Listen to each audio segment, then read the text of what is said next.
каква ще бъде вашата оценка на активността на владата в Македония сега? Доколко... Защото ето имаме, нали, все пак говорим за сигурността на земята, имаме и хибридните ризици, имаме и внатрешни проблеми, както във всяко друго общество, така и в Македония. Къде или доколко е адекватна властта през последните, да кажем, седмици и месеци, конкретно с сега новите ризици, които се появиха? Продължаването на войната в Украина, новата война в Иран и във връзка и с това, което го говориме, колко е важно, колко е значайно да се гарантира сигурността и преко коридор 8 и по други начини с съработката на мини блокове от държави в рамките на НАТО. И може би не само, ето Хърватия, Косово и Албания направиха такъв мини съюз. И за тях това беше важна стъпка. Но вие как оценявате македонската влада? Вие сте в една много особена позиция. Хем сте ВМРО-вец, хем сте критичен глас, който не слави и не хвали през цялото време властта, само защото от нашите. И в този смисъл какво виждате вие и какво вие оценявате в тази влада през последните развои на работа? Ќе тргнеме од назад за вашето прашање, Георги. Прво, не можеш никогаш да фалиш некој ако не си идеолошки убеден во тоа, ако немаш убедување, значи верувањето и убедувањето се една од најсилните мотивации во политиката, дека некој нешто работи исправно. Јас лично и внатре партиската фракција сме посветени проевропејци и про-НАТО определени. Значи, за нас нема дилема каде е местото на Македонија. Во Европската Унија и во НАТО. И тука нема дилема. Но, не како формални членови, туку како потполни членови на НАТО и на Европската Унија, кои активно ќе работат токму во насока на создавањето на нови сојузи, односно времето на нови сојузи внатре во НАТО, дали тоа ќе бидат на војнотехнички прашања или ќе бидат продолжително сојузи за сигурност и одбрана, нема значение, но во таа наша посветеност би требало да влезе во потполност и на голема врата Украина. И поддршката на Украина, затоа што, како што кажав, цитирајќи го Руте, безбедноста на Украина е наша безбедност. Безбедност на Европа е всушност. Што ќе се случи во Македонија? Ништо не очекувам. Знаете зашто не очекувам? Затоа што владата е посветена исклучиво и само на ежедневен пиар за лични интереси. Тоа е еден празен пиар. Денеска бев на увид на изградба на детска градинка, утре бев на отварање или на почеток на работи на реконструкција на локален пат, па бев да видам посета на фабрика. Тоа не е работа на еден премиер. Тоа е социјалистичка приказка. На времето, јас, не знам вие која генерација сте, Георги, ама јас памтам во тогашна Југославија, одеа во недостиг на било каква активност, партиските и државни функционери одеа по фабриките, по работните организации и еве тие се сретнале и таму разговарале нешто. Ние сме до тој степен доведени во Македонија што нашите функционери во наводници партиско-државни постираат на Фејсбук: денеска се оствари средба помеѓу едикој си министер со едикој си министер, како да се од различни влади. Да. Денеска се оствари средба на градоначалникот на таа општина со градоначалникот на другата општина или со министерот, како да сме во различна држава. Како да е тоа дипломатска активност. Всушност, тоа е покривање на активности кои може да ги подведеме под еден заклучок. Не знам што да правам, не знам ни кои се мои обврски, не знам што, како, дај да го вртам филмот дека нешто работиме за да народот мисли дека види колку ние сме зафатени. Нас ни се случува во партија да министри, клучни министри, на клучни министерства, тие не се клучни, како министри на клучни министерства се раководат со министерства, се занимаваат со кадровски партиски прашања во избори на председатели на општински комитети во моментов. Наместо членовите на партијата да се изберат председател на општински комитет, цела партија као нешто работи и се ангажираат во избор на председатели на општински комитети. И тоа, наместо министерот да си го раководи министерството и да размислува во оваа состојба за стратегии, за сигурност, за соработка, за ризици и закани, да даде насоки за проценка на ризици и закани, пак да ги разгледа тие, па тоа се долготрајни состаноци на кои треба тоа да се реши, овде е се сведено на едноставен пиар. И уште кога некој од надвор, од НАТО или од било која европска држава ќе дојде во посета во Македонија, тогаш еве материјал 3 дена да се пишува едно те исто. Така што оваа влада, вака како што функционира по принципот купи ден продај, за да успееме да преживееме политички, да создадеме слика дека се работи. И тоа ќе ја платиме таа сметка секако. И самата влада ќе си ја плати таа сметка, но и ние како држава ќе ја платиме таа сметка и веќе ја плаќаме бидејќи се помалку пари имаме во државата. Се потешко се живее, се повеќе се задолжуваме да може државата да исплати плати, придонеси и останати потреби за државата. Но што може понатаму да очекуваме? Може да очекуваме,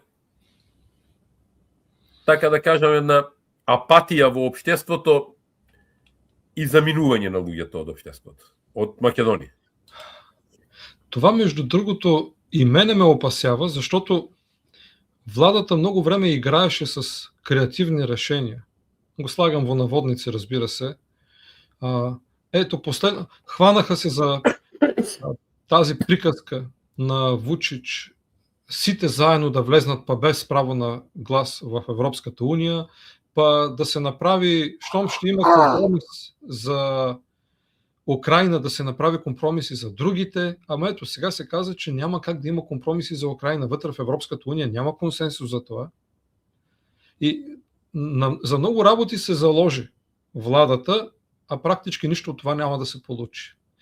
И обаче се повтаряха приказките на Вучич. И тук си спомням вие го бяхте казал, че това е един мини Вучич, един македонски Вучич иска да бъде. Господин Мицкоски па с пиар само май не става. Јас имав едно интервју кај господинот Васко Ефтов, каде што темата... Исклучен ви е микрофонот, Георги. Да, защото не исках да ви говоря. Поздрави за това интервю. Там български подкасти дори се споменаваха. Така че... Не мислев на последното интервю, кај што, да, видите, тоа е толку декутантно. Ќе отидеш некаде надвор и ќе кажеш нешто или еве со вас кога разговарам. Јас вам што ви зборувам, јас тој во Македонија го зборувам, тој го пишувам во моите колумни, јас не сум дволичен, па една приказка да имам за тука, друга да имам за надвор. Не ми е јасна за тоа работата. Јас затоа реков јасно и гласно. Оливер Андонов, како универзитетски професор, фракцијата во ВМРО-ДПМН имаат јасна политичка позиција, проевропска и про-НАТО. Сега, јас кога зборував за Васко Ефтов, за интервјуто кај Васко Ефтов, не мислев на оваа последното, мислев на едно претходно интервју, каде што работниот наслов на интервјуто беше Мали Вучич на Илинденска број 2. Точно.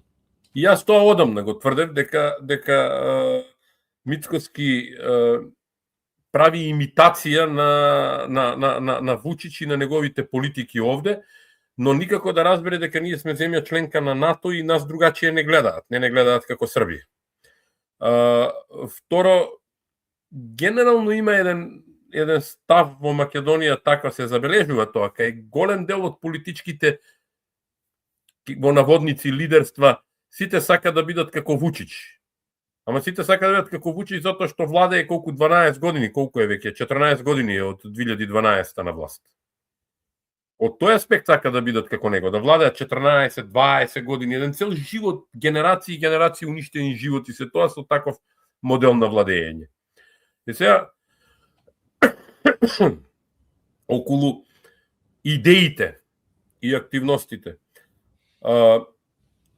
Многу одамна, уште 22 година бев на чистост по прашање на односите со Бугарија и протоколите кои беа подпишани тогаш од Бујар Османи, и 24 година во ноември месец таа анализа му ја предочив преку една колумна и на Тимчо Муцунски и на Мицкоски, во која им реков: излезот е тој.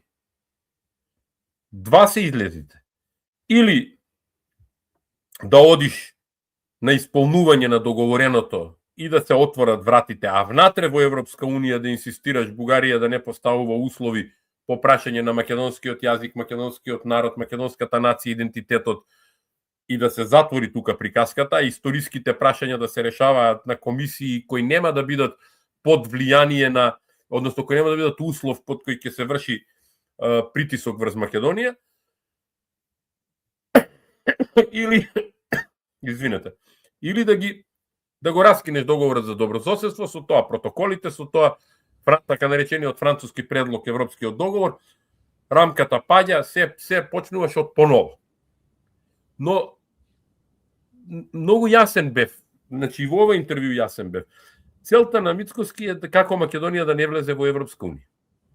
Ако прифати се што стои во договорот, европскиот договор, и тргне во негова реализација, ние многу брзо ќе напредуваме кон Европската Унија и тој нема да изврши основната задача која му е дадена.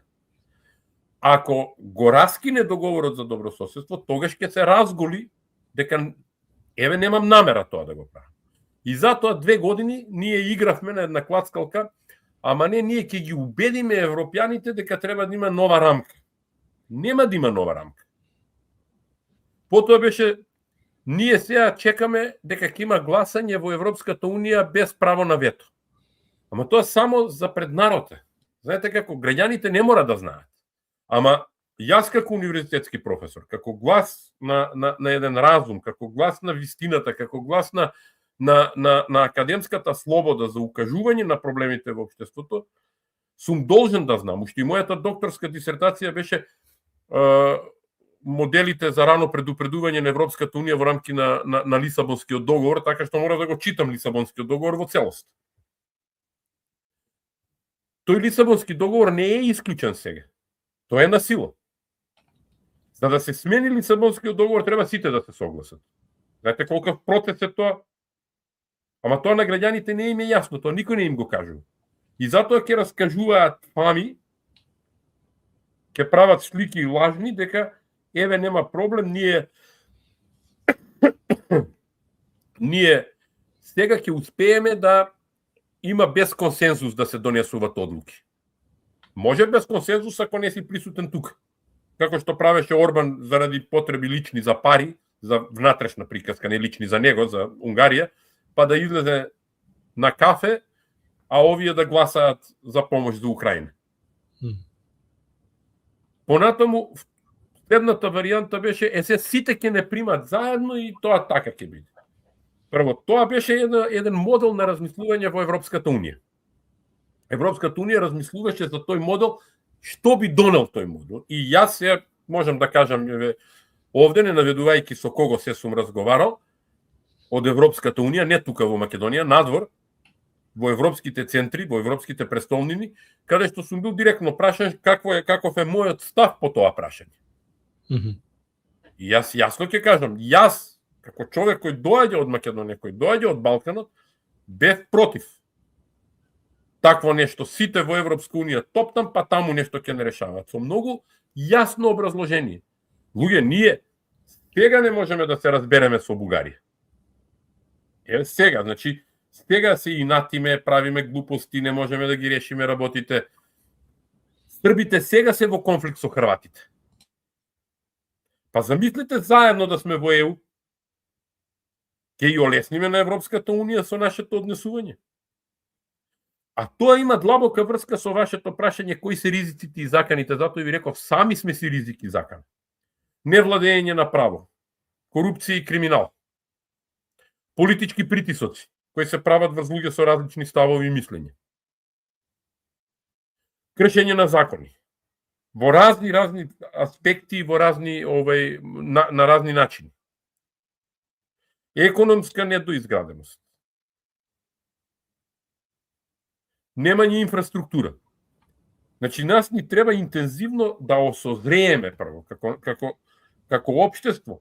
Сега не зборам во народносен или национален аспект, зборам како општество да осозрееме дека ние треба да идеме спремни да одиме во Европска унија. Ви имате ситуација во Македонија во која луѓето не се спремни да се борат за сопствените човекови права, за сопствените права на слобода на говор. За да не дојдат под удар на закон, бидејќи властодржците, мојата политичка партија, структурата од мојата политичка партија мисли дека државата е нивна. Тоа е многу тешко да се објасни. И кога некој во партија ќе ми каже, абе ние ќе владееме 100 години. Не, со што ќе владееш? Еве и да владееш 100 години, таков како што си, со што ќе владееш? Ќе си заминат младите, ќе треба да владееш со пензионери, а тие се на заминување во животот. Почнуваат луѓе на моја генерација кои се на неколку години пред пензија, што се вели, да размислуваат и да велат ки си одиме и ние. Тоа е поразителното во Македонија. И секогаш се наоѓаме во некоја состојба на угоре високо, удолу длабоко. И на приказки раскажување. Се зголемиле бројот на летови, ги зголемиле авионите за да може нашите да се враќаат назад. Кој наш се врати назад? Четворица сликаше Мицкоски таму пред неколку месеци дека се као вратиле тука, блед пиар. Значи цело време ви зборувам, упорен пиар. Ако седите и гледате телевизии на провладини телевизии, вие ќе видите дека живеете во најубавата земја на светот. Во најуредената земја, дека мед и млеко тече, дека се е супер.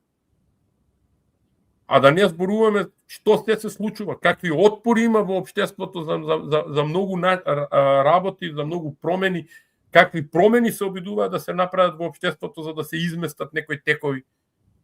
И сето тоа влие врз сигурноста. Тоа се ризиците и заканите за кои треба да се седне и да се зборува, бидејќи најголем ризик и закана за едно општество е внатрешниот конфликт во општеството. Не случајно се обидуваат американците да ги разбудат курдите, азарите, азербејџанците во Иран, се што може, се што е против владата да се дигне за да може да направат нешто. На најдиректен начин, на вооружена борба, како што го почнавме интервјуто. Кај нас тие ризици се во отпор кон се што носи власта која нема капацитет да ги сработи работите. И никако да објасни на граѓаните дека влезот во Европска унија на Македонија ќе даде простор. Да. И ние се уште се задолжуваме и се уште имаме фондови од Европска унија кои се отворени. Замислете ги затвори Европска унија фондовите и да нема од кај да се задолжиме. Како ќе се исплатат плати, како ќе се исплатат пензии?